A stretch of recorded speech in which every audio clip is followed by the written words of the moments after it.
Hey all, I think we are about live. Transitions, huh? Haha. That was a good one.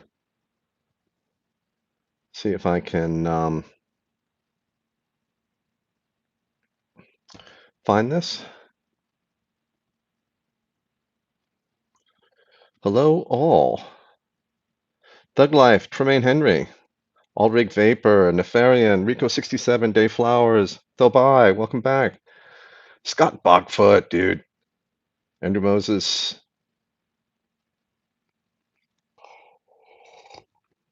Hello, Lynn, Nick, Chris, Ed,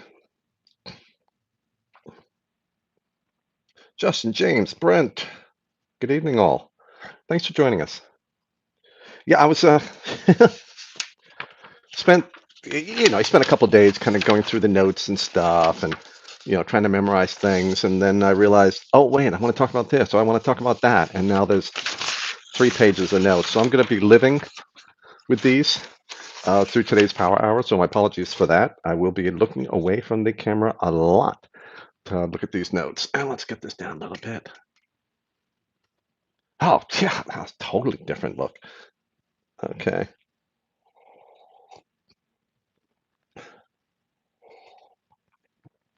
Quick coffee. Phil Lee, hello. Bill Richards, Tobias, Andrew Moses. So before I spent 250 on this Kennedy, well, the Vindicator 21, the results have been up. What did I test that? A couple months ago? So the results up for that one. It actually tested the same as this, but that was with the stainless steel button. It's got a copper housing now for the buttons, so you're probably get better performance from that. The Ruby, that should be. I'm not sure what the difference would be. I remember going through some equations of that, but I have a Ruby here that's in the queue for testing. I just have to redo a wiring harness because I can't use my atomizer. It's Ruby. So I have to redo the harness, and I'm just dreading that. Good evening, all. Big Red, thanks for joining us. Obi-Wan. And now the coffee's in. Let's see. We have got, for tonight, I've got the clutch with the Goon 1.5. I just got a little 70 VG with a touch of mint here. I've been running around like crazy. I'm not going to taste any juice. For me, it's the mechanical action just to calm me down, keep me from freaking out, make me think I'm smoking again. And so I'm just gonna wait for the juice later tonight. And otherwise, it's just deal with the oral fixation kind of thing. And then earlier today, I was using the Dominican V2, which is still fantastic. I love the rubber finish. That's been great. And I'm going to be playing around, going back to the stainless dreamer and an iconic. I'll be playing with that tonight, probably when I step out for a quick walk on it. And that is today's zero kind of buffet. I think I've got some pineapple peach I'm going to play with. Homemade. A friend of mine does that. And maybe some of Mike Vape's the chocolate. Hit that donut. Have that with a coffee later. That's a wonderful combination to soothe the soul. They think coffee kind of revs you up, but it's just a very soothing bunch of flavors and stuff. So Aaron Clever, howdy. Stehen, Halvorsen. Hello, original button. Nefarian, uh, J. Test the Exile. Someone has to send me the Exile. I can't afford the thousands of dollars for these mechs. So if a company is willing to donate a mech for testing, it then is given away to my patrons, all of them except the ones, well, I did keep the clutch. Or if I ruin them in my testing, they give away to the patrons. But that's the only way I can afford to do all this mech testing. I just don't have the money to buy all these mechs. It's not a cash grab. They're given away to my patrons, but it's the only way that I can test them. I'd be happy to test the Exile otherwise. Rico, Microfix. Hello, West Yorkshire Vapor. Hey. Yeah, Phil, this is actually, look who's on the bottom. Not quite Dark Side of the Moon inspired, but a couple of slightly different characters operating on this T-shirt.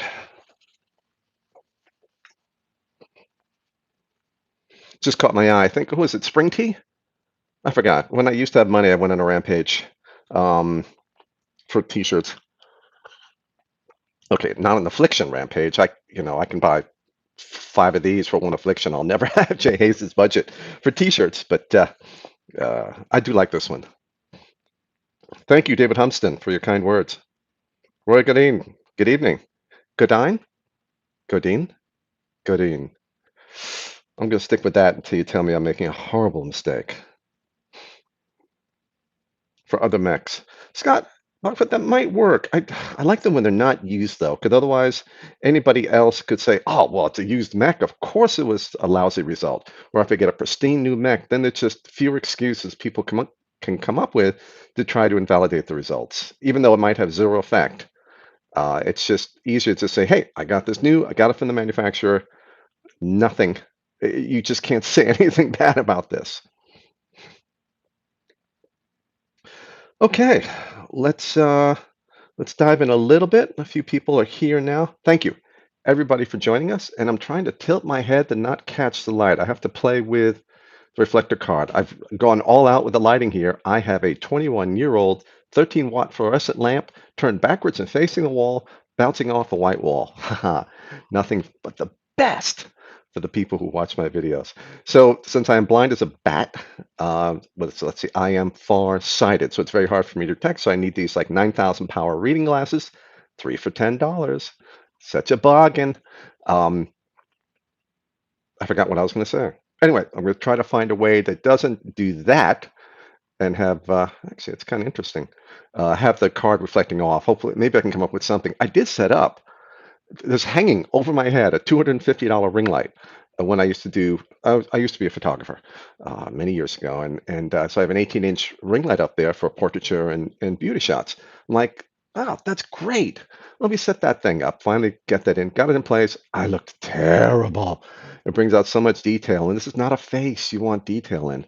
It just looked terrible. I might have to find maybe different angles or put a light box around it or something like that, just to expand it out across this whole area here, because there's a bookcase over here just outside of range, and see what I can do to come up with something other than a $13 fluorescent light, 13-watt fluorescent light turned backwards on there. And today's topic, reality check for comparing mech performance. I've tested about 30 mechs now, and I'm going to continue to test them. And I'm going to try to check. Yes, Phil, like I said, nothing but the best. Ed Cummings 56, don't tell my GF, she will knife me in my sleep thinking I'm cheating on her. I have or electrocute me. She knows where I keep the stun gun prototype. And Hawke it. Never mind. I was going to get rude.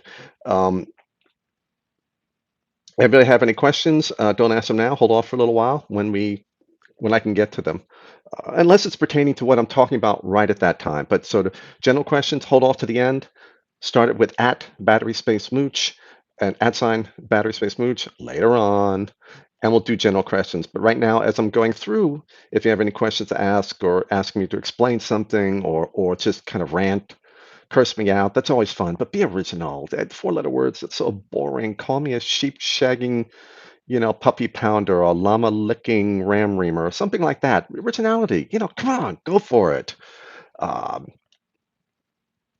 let's see. Thug life. Yeah, thanks for the support. Um, so, reality checks. Uh, Mechs are a very emotional topic, and there's a lot of emotional involvement with our mechs, with the purchase, with our dedication to almost a lifestyle. Uh, the simplicity of it, the elegance of a mech, the control you have, almost not the sense of danger, but knowing that you are totally responsible for your own safety and you're not depending on a circuit board and you have to hope it's going to work or not. There's a tremendous appeal into that. So people have some very strong feelings about mechs, and there's been an awful lot of, well, flat out myths, an awful lot of stuff just passed on. But things that I just want to dive into to say, well, if you're looking at a mech or performance or you're shopping or something, what kind of stuff is true and what kind of stuff may not be true, and spend a little more attention to. And one of the biggest things that I always see is um, silver mechs hit harder than copper mechs. and they speak with about silver in almost religious terms and how hard it might hit, how it completely blows away even a copper mech, and certainly a brass, aluminum, and obviously stainless steel. And I wanted to dive into some of the science here. Now, silver itself is only about 7% more conductive, pure silver. If they alloy the silver, then it's less. It could even be less conductive than copper. Now, that's just for the metal itself. The threads and all this other stuff can add to power loss within a mech, but we're talking about just the metal itself. A silver mech is about 7% more conductive than a copper mech. So in and that's just it's hard to phrase this whole big topic. This is what I'm having trouble with all day, how to shorten this down. That includes, well, okay, let's do it this way. 7% for the metal itself, assuming two mechs, copper and silver, equally quality made, that the same contact number of contact points for the threads, the same machining quality, everything else being equal, the silver will be 7% more conductive. Now, if we start looking at the power losses, what does that actually mean when we get to the mech itself? Look at all the power losses through the mech. Let's say the copper mech is a quarter watt loss. That's something for like the Admiral and copper. It's better than the brass, like in between the brass and copper, but a quarter of a watt loss through just the mech itself. That actually includes threads and everything else, just to make it easier. Just the mech. The battery at 30 amps, a good performing 18650, you can lose about 14 watts. So it's almost 60 times the power loss that you get through the mech itself. Now, the atomizer, you can lose about half a watt through, but it doesn't matter because you can use the same atomizer for both. Now, if you've got a quarter of a watt loss through a copper mech, that means a silver mech, assuming the same quality, is going to have 0.23 watt loss versus 0.25 for copper. Okay, that's 7%. 0.25 watts loss for copper, 0.23 watts for silver. Now, if we add up all the losses, the atomizer, the battery, and the mech, we've got copper, 14.75 watt loss. Okay, that's a lot, but the battery is 14 watts of that. Silver, 14.73 watts. The silver cannot make a difference in how hard you're feeling the mech hit. It's just the science. It's the conductivity of metal itself. The power losses in the mech itself, due to the metal differences, are only a small percentage of the total losses. The battery is huge.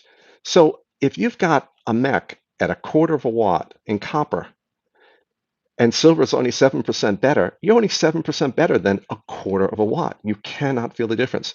If you're feeling a difference between silver and copper in a mech, there's something else going on. It's either our biases and expectations, which are huge and really important. This is why double-blind testing was invented, because we suck at being objective in holding two things. We feel silver is better. We've paid a fortune for it, or everyone else has been telling us it's better. So naturally, I'm going to believe it. It's got higher conductivity. There's unknown variables. There's variables we haven't even taken into account. The threads, the smoothness of the contacts, how well it's been maintained. All those things is what makes a mech perform a lot better than the other. Because that 7% difference between silver and copper is only manifested within the metal. It's not between any two contact points. It's not in the threads, not anywhere else. So it's 7% of a small amount of the total power loss. So you're just not going to be feeling the difference there. Let that guide you if you're looking at mechs.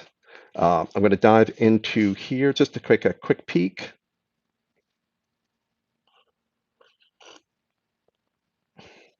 You said insult them without using four-letter words. Well, yeah, be original, be clever. You know, I still like llama licking sheepshagger. I mean, that rends my soul to the very core. I'll start crying right here if someone calls me that. Um, Scott Boffoot, placebo effect. Well, yeah, so much of it is just, I expect this to be better. I'm going to feel it's better. And it doesn't even have to do with, oh, I spent more money on it, da da da da. We don't have to get cynical about it. It's just the way humans work. We're terrible. And so often mechs are compared by, I try one today and I try another one tomorrow. And tomorrow I go, oh, this one hits much harder. There's no possible way.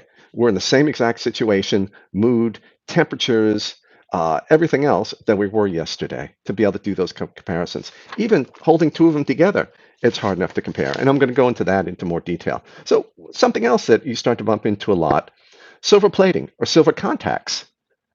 Silver contacts hit much harder. And I see this all the time when people talking about it. Now, the effect of the contact has or the resistance of the contact is even less of an effect than the effect of the entire mech.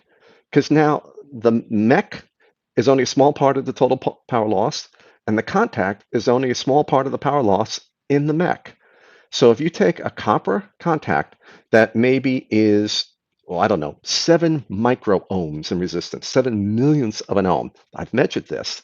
This is kind of a typical thing, a few micro-ohms. It's 7 micro-ohms in silver, let's say. Now, if I even just doubled that resistance, and remember, it's only 7% difference, but I'm going to double the resistance to 14 micro-ohms, excuse me, about a dozen micro-ohms, run the numbers at 30 amps, about 105 watt vape, the silver contact is going to drop 0.006 watts, 6 milliwatts. The copper contact is going to drop 0.013 watts, 13 milliwatts. There's only a 7 milliwatt difference between a solid silver contact and a solid copper contact. They're tiny pieces of metal. They have incredibly low resistance. So even if you took a stainless steel contact, which I think is about 6 times the resistance, even then you're about less than 1/10 of a watt difference between a silver contact and a stainless steel contact. There's not much metal there, and it's only a small part of the overall drops. The plating does even less, because now you've only got a 1/100th of the thickness of the entire contact. You're making thicker with something that's only 7% more conductive. Think of this. Let's say I've got a 1/4 inch copper contact. I put a couple thousandths of an inch on of something that's only 7% more conductive, silver. What's that going to do? The silver is only 1/100th the thickness of the copper, and it's only 7% more conductive. So what is that? A thousandth of a percent more conductive overall for the contact? Now, the silver can help you a lot for maintenance. I happen to like silver for maintenance over copper. It'll sulfidize, I think is the word, but it doesn't oxidize as quickly. At least in my experience, it doesn't seem so. And it's just easier to take care of. A solid silver contact I prefer over any kind of plating because the plating can come off during cleaning. You can use anything, any kind of plating for contact that's not, like a constant contact button. That I don't mind plating at all, especially if it's gold and then all you need is alcohol to clean the contacts. That I love there. But if you have two mating surfaces, I don't like plating there because the plating will be blasted away by the arcing that is inevitable for any contacts, whether it's a little bit or a lot. And in taking down the high points, eventually you're going to be taking off the plating. So again, any differences between contacts is the threading, the maintenance, the cleanliness, the contact patch in the threading. Um, is the contact bottoming out before the threads can smear against each other to wipe away the oxide layers? All that's going to count so much more than the metal. And something else is going on if we say, oh, this silver pin hit a lot harder than a copper pin. Next thing I hear a lot, and something to always consider when you're shopping, is copper. It's much better than aluminum or brass. That's something I believe, certainly. Now, so I looked up a few of the mods that I tested, a few of the mechs I tested, and let's go with the Admirals. The Admiral in copper, 0.2 watts. This is the drop at 30 amps, about 105 watt vape. This is how much power is lost just in the mech. About 0.2 watts, copper Admiral. 0.2 watts for the yellow brass Admiral. These are all rounded off to the nearest, tenth of a watt. 0.5 watts for the white brass. So you've got a third of a watt difference. Now at 105 watts, I don't think anyone's going to tell you, oh, I can tell the difference between 105 and 105.3 watts. You'll get lucky sometimes, but not reliably. The aluminum, 0.8 watt loss. Now that's 0.6 watts off from the copper. Now at 105 watts, are you going to notice a difference? If someone hands you 104.4 watt vape, and 105 watt vape. Yes, some people you might get lucky, but that's not something most people are going to notice, if anyone. And I have an example later on where I start to question, can any of us really detect even a couple of watt difference without really careful back and forth? But certainly one day and the next day, I don't think anyone's noticing the difference. So right there, yes, copper does perform better. The aluminum at 0.8 watts is 4 times the power loss of the copper at 0.2 watt, but 4 times a very small number doesn't all of a sudden make it something that becomes a concern. It's still a fairly small number. So I don't think that's much of a concern on its own, just looking at performance. A lot of other reasons to pick one mech over another. And we can go to the Dreamer. Now, the Dreamer in copper dropped to 0.9 watts. The Dreamer in brass and aluminum, and those tested out fairly closely for the mods, those two metals, was 2.8 watts. So now we've got a 1.9 watt difference between them. 2 watts, let's call it. Okay, I think now maybe we're approaching, under very careful conditions, you might notice a difference. But again, you start to look at other things, price, appearance, maintenance, all these other things. Because you might be approaching a threshold where maybe the performance makes a difference for you. Maybe not. We'll see with my example later. But it's not something where you go like, oh my God, that, no way, 2 watts, ah! You don't have to freak out over 2 watts. I'd still like to get a bunch of people over here, get like 50 mechs in front of us, put them in some kind of cardboard boxes or something, all with the same atomizer, and just have people take pulls, throw off like some wooden dowel brought to the outside that hit the button somewhere. It'd be a nightmare. But to sort this out and have some at same power level, some higher, some lower, and everyone write down what they think was better or worse, and see how all that turned into. So what I'm trying to get at with these 3 examples is our expectations, our biases are much, much more important to the performance of a mech, or our feelings about a mech's performance, than the metals themselves. And that includes plating, contacts, or the body of the mech. We, as humans, we just suck at these things. Again, this is why double-blind testing was created, because we're terrible at doing these kind of comparisons. And the example I wanted to bring up, and it's been really interesting. Hold on, break time, getting dry. And Tom Miller can't. Actually, maybe I can answer that one. Well, Tom Miller asks, does the spring-loaded 510 on a mech add to the voltage drop more than a hybrid connection, and is it actually noticeable? Yes, by definition, because there's metal between you and the battery, it has to add to the voltage drop and the power loss. Is it noticeable? That's going to be up to the design of the mech and how well they do it. If there's a half watt loss through there, I don't think so. If there's a 5 watt loss through there, oh yeah, I think you're going to notice that difference. So it's really, and like so much with any mech, it's going to be up to that mech itself. Like the examples I've had here assume, silver and copper, you cannot notice the difference. This is science. Look up the resistances and conductivities. You cannot possibly notice the difference between the silver and copper, a 20 milliwatt difference. For my examples at 30 amps, if the mechs are otherwise the same. But if there's different contact patches on the threading, if there's different layers, degrees of oxidation, etc., now there can be huge differences between copper and silver. And frankly, the copper could perform much better, or the silver could perform much better, because of all these other things that are going on.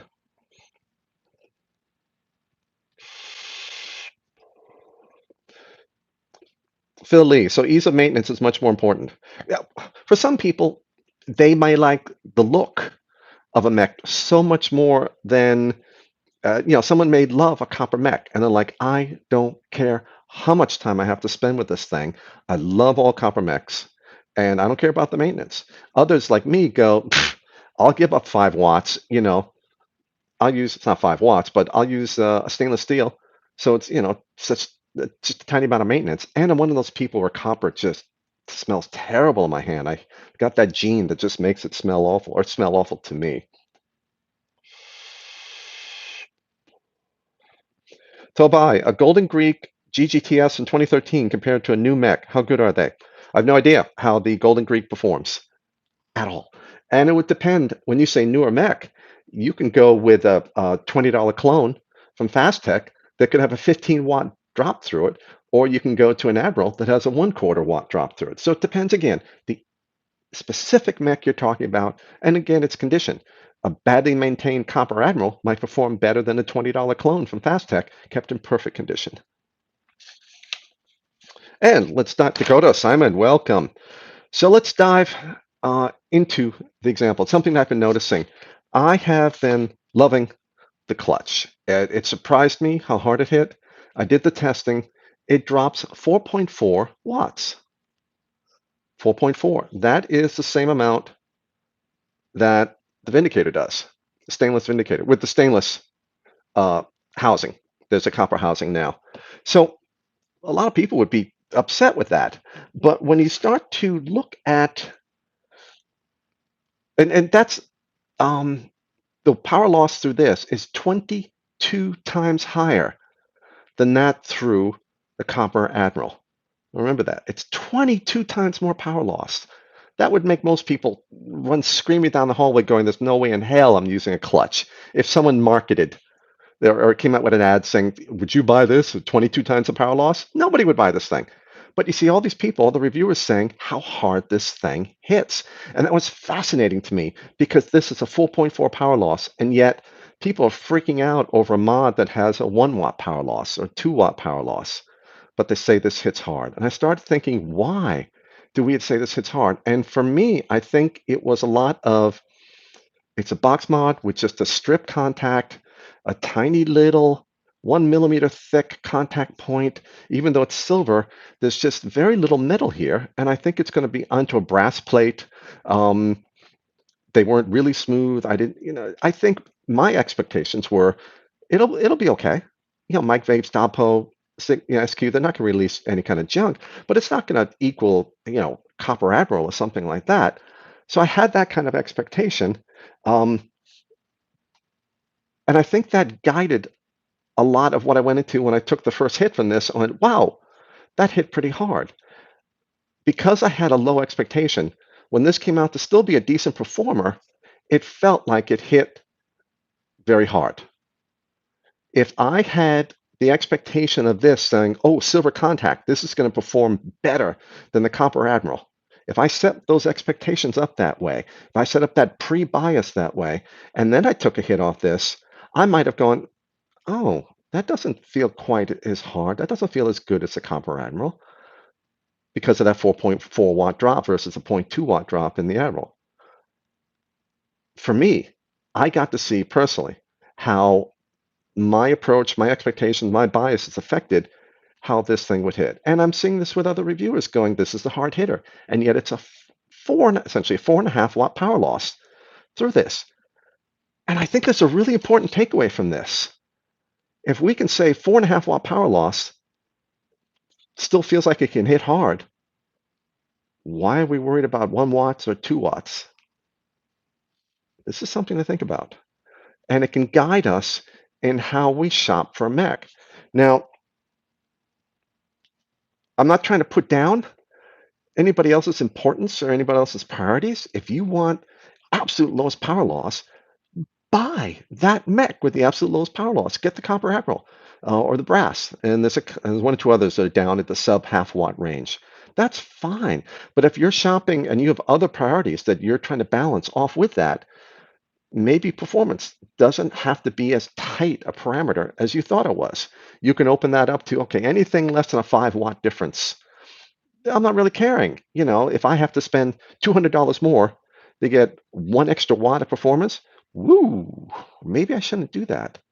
If you like the look, if you like the feel, whatever else, if you already have a bunch of their products, that's different. That's another reason to buy it. But just in performance, maybe we can start to loosen up some of our tolerances for what's acceptable in power loss from mech and still feel like it's good performance because we're getting 4.5 watt drop out of this and we think it hits hard. Now, important things to remember, just as overall reality checks. Going back to like silver, mechs just being much better than copper mechs or something like that. A good copper mech has a quarter watt loss through it. Even if we made a mech out of a superconductor, and this is something when you're seeing people talk about their mech, so you're seeing a company talk about their mech, how it outhits everything else. Even if we made a mech out of a superconductor, it could only hit 1/4 of a watt harder than a good performing copper mech. That's it. At that point, it's at zero resistance, and we don't have negative resistance metals yet. And if we did at $1 trillion a gram, we're not going to spend it. We're not going to use it for a mech. So just keep that in the back of your mind. Someone says, "Oh, this totally blows away the Copper Admiral." Copper Admiral was a quarter of a watt. It can only be at a quarter of a watt better if it's made out of a superconductor. These kind of reality checks are important when we're shopping for a mech. Not to put down the mechs, not to put down someone who has these numbers. And I'm not putting down anyone who says, well, I have the Vindicator, or I have this, or I have that, and I think it totally blows away the other mech. That's fine. That's the mech for you to use then. I'm just saying if you're looking, if you're shopping, and you're trying to figure out which to get, things to remember are the things that I'm bringing up tonight. Now, this can start to bring up an interesting question. Well, what good are my test results then? If it just doesn't matter if it hits at a quarter watt or 5 watts, why even test? Well, there's some really good reasons. And I have to hit my notes here because it's just so many things to remember. It identifies the really bad performers. 8 watt, 10 watt losses, things we're definitely going to notice. And this isn't really inexpensive mechs, but you might be thinking, hey, there's a $40 mech out here. It looks good. Is it a 2 or 3 watt loss, or am I going to lose 15 watts through this? Testing can help us with that. Arcing damage. That test is really important because if you've got 2 mechs within a watt or 2 of loss, maybe the same price, same metals, you like them both the same amount, but one has a lot more arcing damage than the other, you're going to head back to this one because the maintenance is going to be easier. Testing can help us out with that. If we want to see the actual power levels, not just like, better than 10 watts, worse than 10 watts.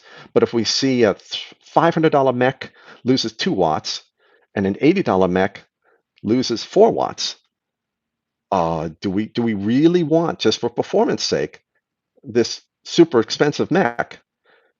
If we like both equally in terms of looks or maintenance or anything like that, we may go, you know what, I think I may want to go for the less expensive one because I'm not going to notice that 2 watt difference. There are a lot of reasons to go for the more expensive mech, though. It's being part of that family. It's the it's the elegance of design. It's the quality of the craftsmanship. The machining usually is typically amazing. There are all these other reasons to go for an expensive mech. Again, I'm just talking about performance. Taking performance out of the equation, and as this super primary reason to go shopping, where we have an obsession to a tenth of a watt here, a tenth of a watt there, pulling that much more to the side and concentrating on the stuff that's really important. What mechs do we want to own for appearance, for maintenance, for arcing damage, to match other families, for looks, for the type of metal? All these other things now are the important stuff versus a watt here or 1 watt there. So I've hinted before, but what makes a difference then when comparing mechs? Okay, the thread contact patch. How much of the threads actually touch each other? You've got the threads coming together, and then one pulls up against the other. They don't float in between. As you tighten it, it pulls up hard. Now, it can, touch like this, or they can, have tons of surface area between them. That matters. And you can feel that when you tighten it.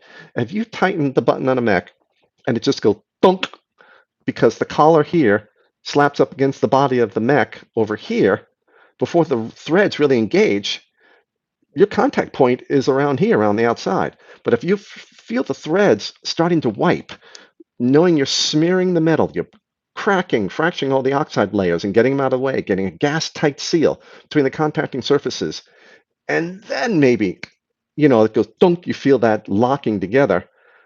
Now you know you've got a good seal in the threads. But if you just go dunk, dunk, the threads aren't engaging tightly, and you don't have a low resistance connection there. So that can affect things an awful lot. Cleanliness. Everyone talks about that, but it's more important than you think. A lot more important. I'm not just talking about dirt. I'm talking about the oxidation that'll form, especially for things like copper, less for brass and silver, aluminum, very little. Well, there's lots of oxidation, but it happens instantly, and there's very little you can do about it. And the same with stainless steel. Um, the contact smoothness, the clutch. This was 4.4 watt loss with the stock contact. I pulled out the silver contact bar. I saw it looks like it was cut by a saw. It had angle striations, if they chop the pieces, chop saw the pieces. I don't know, I'm just guessing. And so there's a lot of serrations made for a lot of contact points. So the arcing damage was tiny. But I'm thinking, well, what can I do? So I took a Scotch-Brite scrubber pad and just polished the silver. Wasn't trying to move metal, change shapes, or anything like that. Polished the surface, 60 seconds of that, noticeably smoother. It dropped it down to 3.5 watts, about a 20% drop in power loss just by smoothing out the one end. If I smoothed out the brass contact plate, which is connected to the 510 on this up at the top, that would give me another performance increase. Smoothness matters a lot. Surface area matters a lot. And it doesn't matter. One of the worst things you can do is try to take two flat pieces of metal and bump them together, because this doesn't exist. It's always that, because you're pushing in different parts of the button. There's tolerances. It always results in something, even if it's only raised up a thousandth of an inch. It doesn't matter. You've just got a knife edge touching now. Or, it's doing, if you got something like this, that's okay, because no matter what, you've got the same amount touching. Um, that also matters. So the contact shape, contact smoothness, just the things in the back of your mind. So what's important to make the difference as opposed to just the metal itself. Arcing damage, getting rid of the high points daily. Once you have the mech, what's going to affect the performance is arcing damage, because that, where you've got two pieces of metal that might come together, well, once you have arcing damage, it's just a bunch of high points coming together first. Now, maybe you can squish them down and get some contact, and then they arc, and now you got to do that again. But every time it comes together, you've just got arcing point on arcing point, which makes more arcing points because they're the dirty, high resistance connections. Every single day, take down the high points. You're never going to get rid of the pits because now you're removing all the other metal. Take down the high points. That's how you keep the mech performing well. In addition to cleaning the threads 10 times more thoroughly than you think you need to. Now, I know because of the investment a lot of us have in time and money in our mechs,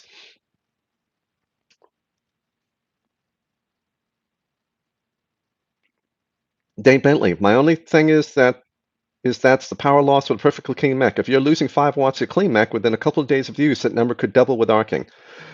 Yes, that's why cleaning is so important every single day. That's almost timed for what I was just talking about. I shouldn't have read that, I think.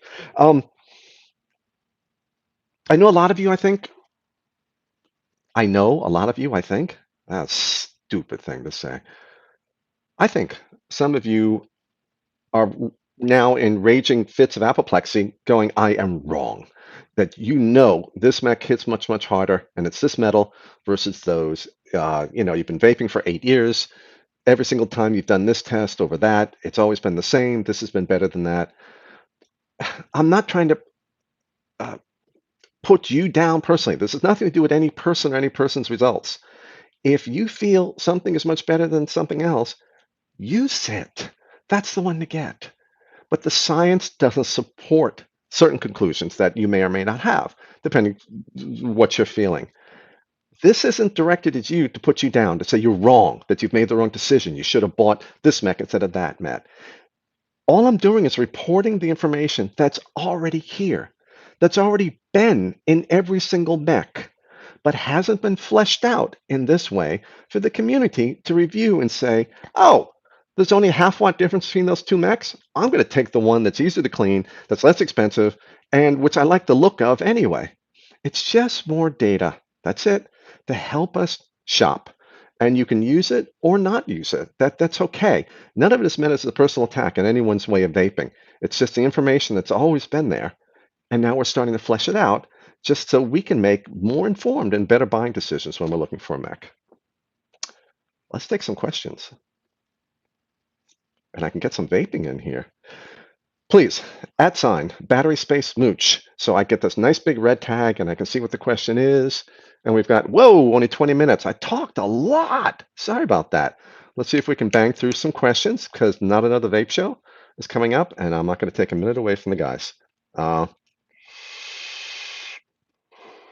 Dane Bentley. Right. So I think that's why most of us think the 5-watt loss is important, since if we don't have the time to clean it every couple of days, the power loss starts to matter. But remember, all your mechs are going to be affected.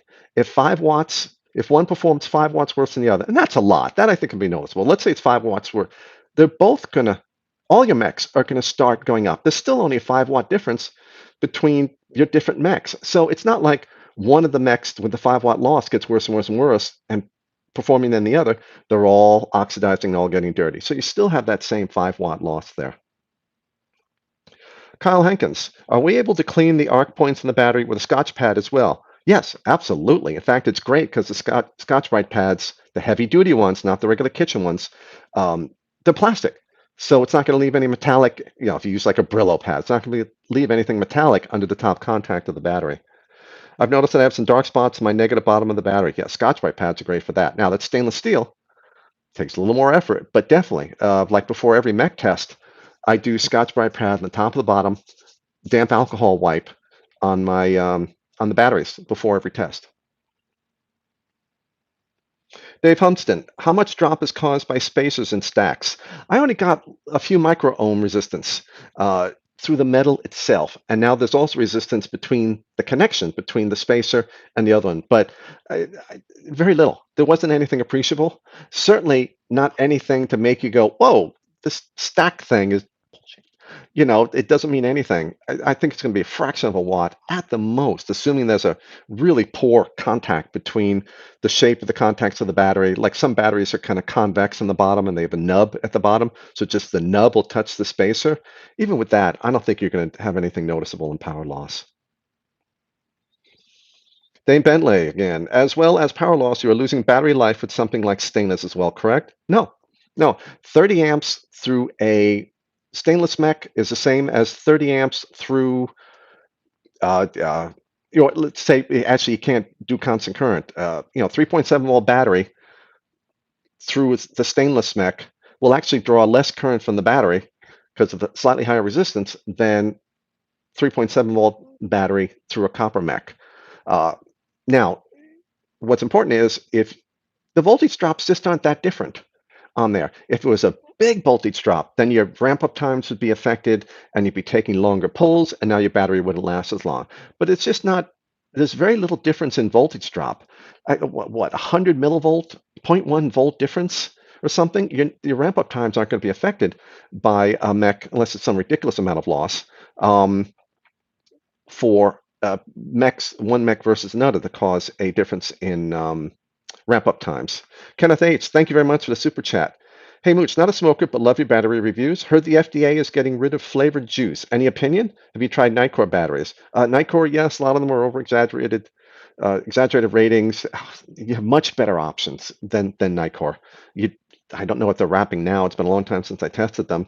If the FDA does get rid of flavored juice, well, that might be the least of our problems come May. My opinion is, well, it sucks because I think you've got millions of smokers that don't want to be either limited to tobacco or menthol or nothing. They don't want a patch or anything else. So it's a disaster. It's terrible. But we also have the states to deal with too, which might even be a bigger problem than the FDA. Joshua in the Woods, a video on properly cleaning mechs soon?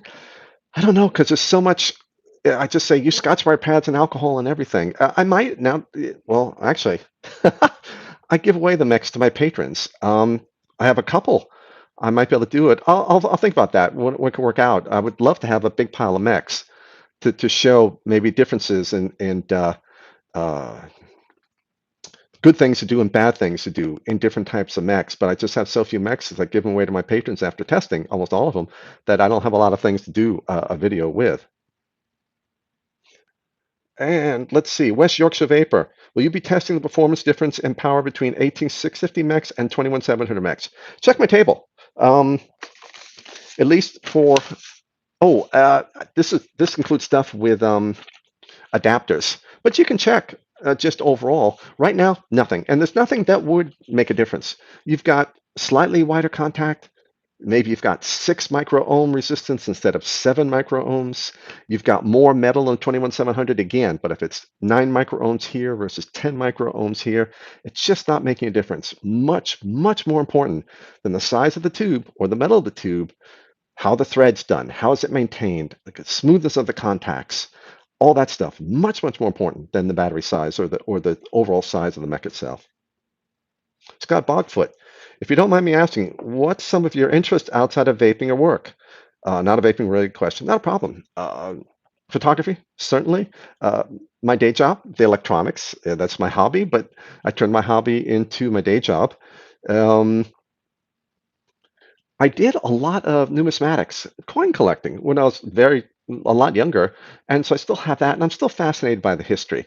But now, not so much as looking at shiny coins, but going like, holy crap, this is from 57 AD, and it's a Roman denarius, and now it's a whole day's pay. So that means like Roman senators touched this thing because this is a high end, an expensive fracking coin back in Rome, and that history, what does it commemorate on the coin itself? Caesar's victory over the Gauls and things like that. That fascinates me and why I got into numismatics. Dane Bentley. Okay, I thought the more voltage drop, the worse battery life you got. Not really. Not really. It's just not going to have any kind of effect. Worse performance, the more voltage drop, but not really in terms of how long a battery will run. Stian Halverson, when is arcing on the bottom of the battery over time scary? Really hard to tell. There's no threshold. No arcing damage is acceptable. Any manufacturer would hang up the phone if you call them about that because none of it is acceptable. So just clean it every day. I mean, scary should never enter into your mind because the performance is being affected way before that. So you want to be cleaning the stuff off every day. Just make it part of a 30-second routine when you take out the battery and before you put it in charge, or when you pull it out of the charger, clean it. Well, preferably before you put it in the charger. Clean it off, wipe it with alcohol, put it in the charger after the alcohol dries, and then put the battery away in an insulated case. Uh, if it's getting to the point where you got to decide if it's scary or not, it's gone way too far and it's affecting your performance way too much. Gary Leonard, I've heard people that clean their mechs say to use 3-in-1 oil on the threads and work the threads, then wipe this off. Is this good to do and does it help cleaning the threads? 3-in-1, no, because it doesn't help clean anything. It's just a lubricant. WD-40 might help dissolve dirt or other things, but remember, 3-in-1 oil is an insulator. So now when you're tightening the threads, you've got to displace the oil out. If you've got threads that tighten really well, you can probably displace enough oil to get a gas tank connection in those points in the threads. Otherwise, it makes it easier to tighten, but now you've got to get rid of the oil wherever the threads touch because the oil is an insulator. So I don't recommend it. Just keep the threads squeaky clean.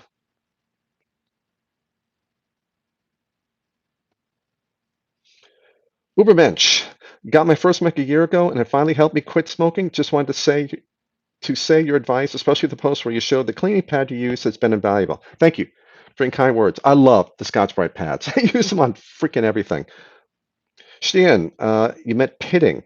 Oh, the pitting. On the bottom, it's a big concern. If you can really start to see pits, replace the battery because the bottom there is very thin, and if you pierce the battery, you've got big safety problems because now the arcing could ignite the electrolyte and the battery could explode, which is generally recognized as a not good thing. On the positive contact, because it's sitting up in the air, I'm not too worried about arcing damage there. That's more performance issue. But arcing in the bottom, pitting damage in the bottom, replace the battery. If it's gotten to the point where you're asking about it. Vaping Irish, have you seen that working museum where they're trying to replicate how coins were first minted accurately? They still haven't quite figured it out. I think I remember reading about something about that a while ago where they're using the spinning and it's bang and then comes back up. Or is it the one where they're just putting it into a mold and whacking it, ancient Roman style? But I've seen the one where they're using the press. to try to duplicate like early American coinage and things like that. Fascinated by that on there because it is very hard to do. And they had to get it right. So they spent a lot more time and they had a lot more money to do it than we do, certainly than these independent operations trying to do. But, I'm still interested in that kind of stuff. Nick McMinn used WD-40 to get the 3-1 off. Yeah. We've got, 8 minutes or so. Dave Bentley, good recommendation. Look for mods with a constant contact switch. Yeah, then you get rid of the arcing marks on the battery, and you're left with just cleaning the contacts, getting the arcing off the contact inside the button itself. Dylan, you still need Scotch-Brite pads because you have constant contact, but you still have inside the button, you still have arcing and contact points, like the arcless mech life. There's still arcing inside the button, but the constant contact stuff, no, it's just been shifted. There's arcing in any mech, no matter what. It's the constant contact buttons and switches now just mean they move the arcing to within the contact, within the button itself. Now, maybe very tiny amounts, like the keen and the clutch, vindicator, almost no arcing at all, or it may be a lot, and I don't remember the ones that arced a lot, but it's always there. Let's see, did I miss anybody else?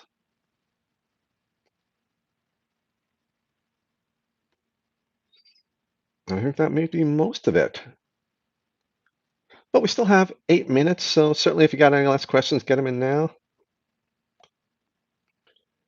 Danny Coy, I occasionally find some gunk in my regulated mod contacts that cleans off with alcohol. Any idea what that could be? I think most people would probably say, it's either juice mixed with dust or grease, something like that. Um, it's very easy when pulling a battery out and you have juice in your fingers and it gets on the bottom contact and you're putting it in the charge and you end up doing that a few times and it can start to accumulate in different places and maybe it gets wiped off when you're putting it in the mod. It's hard to know without seeing anything and just saying, but just a little bit of juice here and there starts to add up, even body oils and things like that. Dane Bentley, thanks for answering all our questions. I still learn new stuff after years. Thank you, sir. It's a hobby that's almost constantly interesting. I agree. There's always something changing going on, terrible new threats to our entire way of life, stuff like that. West Yorkshire Vapor, great stream mate. See you on the next one. Thank you for joining us. Bruce, you got to put battery mooch in front of the question. If it's to me, for 0.08 builds on a mech, 20S or VTC5A? Well, run the Ohm's law equation. Make sure you're under the 25 amp rating of the VTC5A or the 30 amp rating of the 20S. The 20S hits a little bit harder, but won't run as long if you're using the battery for a while than the VTC5A. But always run that Ohm's law equation. Never trust anybody else with your safety.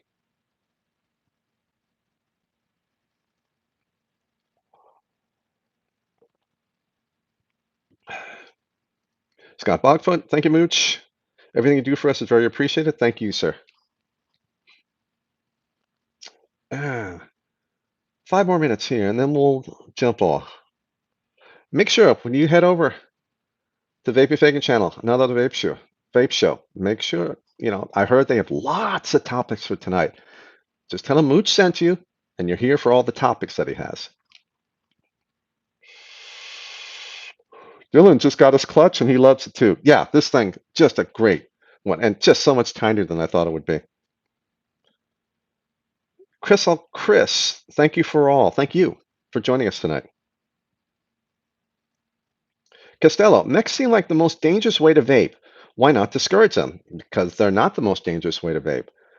You have top contact. If you have your wrap damaged on your battery, that can be dangerous in a mech. But you slide that in and out of a charger, it can still short circuit and explode. You slide it in and out of a regulated mech, it short circuit and explode.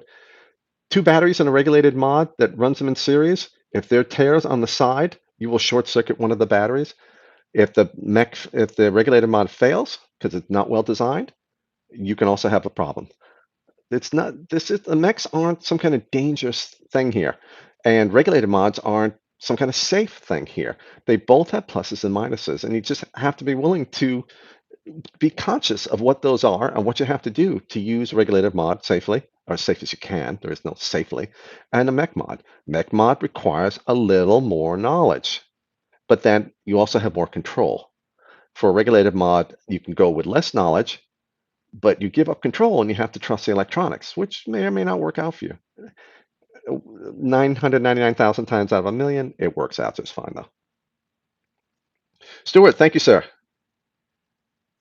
Dane Bentley, have you tested a vindicator with a copper button? No, I haven't. I've got, just I don't have the copper shell. They sent this one that I have tested. They didn't test the copper shell. I'm going to be talking to Steve over there and see if I can be able to test that, because I'd like to be able to test both on the Ruby also. Battery hooch. I have two VTC5s that show weak battery at 3.8 volts. Are they still safe to use? I have no idea. I don't know what's going on or what's causing it. It sounds like you're just using too much power. If it's sitting at 3.8 volts and all of a sudden it goes weak battery, it sounds like you're just running them too hard. Don't go over 60 watts, preferably about 45 watts for each one. So it'd be 90 watts, preferably 120 watts maximum for two VTC5s. They may just be reaching the end of their life. 3 minutes. Semi-fixation. Semi-fiction. Oh, I like that. Many thanks for all the info. Safety is important and information is sometimes unfortunately scarce. Cheers. Thank you. Joshua in the Woods, many thanks for your time, Mooch. Thank you, Joshua.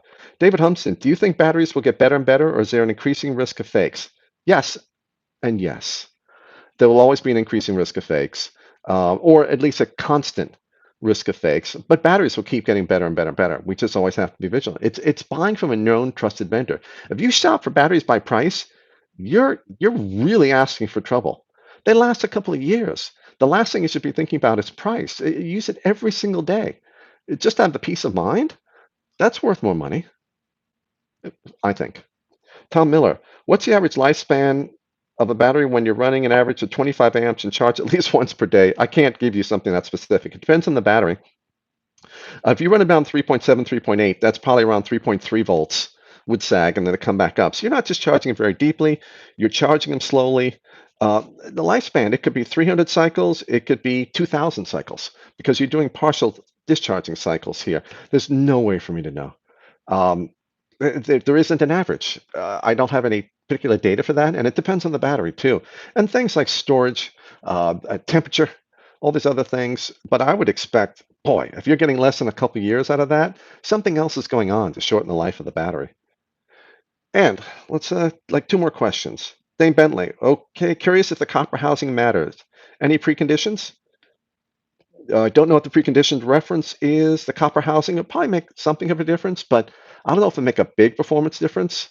But if you're not already noticing the power loss in the vindicator, having just a small performance change from a not very noticeable power difference already, I don't know if that makes a difference, if that makes any sense.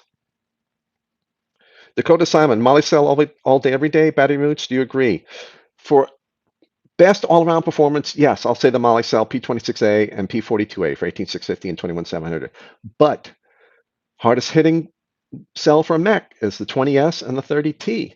If you're mouth to lung vapor, they've got some 5,000 milliamp per hour 21700s now at low power levels. There are still better batteries for particular niches, but that Molly cell is the king for an all-around cell, and it's just something where you don't have 10 minutes to explain something to somebody. You can tell them, buy Molly cell, and they're not going to go, oh my God, 4200 mod, that sucks, as opposed to 5,000 mAh. They're still going to be happy.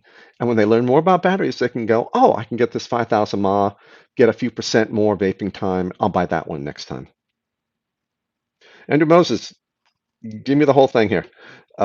Give me my whole name here. I've run Ohmtechs for a while now, and the most recent batteries seem to not last as long over time. Have they changed the cell? Hometech is a company. Home Life is being changed. The Home Life they've been selling for a while looks and performs exactly like the 30Q, but they say it's made in Indonesia by Indonesia Chemistry. The other ones, I haven't done cycle life testing. I had a couple failures with the Home Run XL, I think, but I also had like 7 of them work perfectly. I don't think they've changed the cells at all, but that's a good question for them. to ask them. They are coming out with a new home life, though. Dane Bentley, predictions. You're referring to something maybe earlier. Oh, predictions for the copper housing. Definitely some kind of performance increase, but I don't know if it's going to be a tenth of a watt or a 1 watt difference. Nefarian, thanks, Mooch. See everyone on Vaping Fagan. It is time for me to go. Tell them Mooch sent you, and you're there because you know there's going to be lots of topics tonight. Not only the Vape Show, Vaping Fagan. Everyone, thank you very much for coming by. Thank you for the super chats. Really appreciate it. Take care, everybody.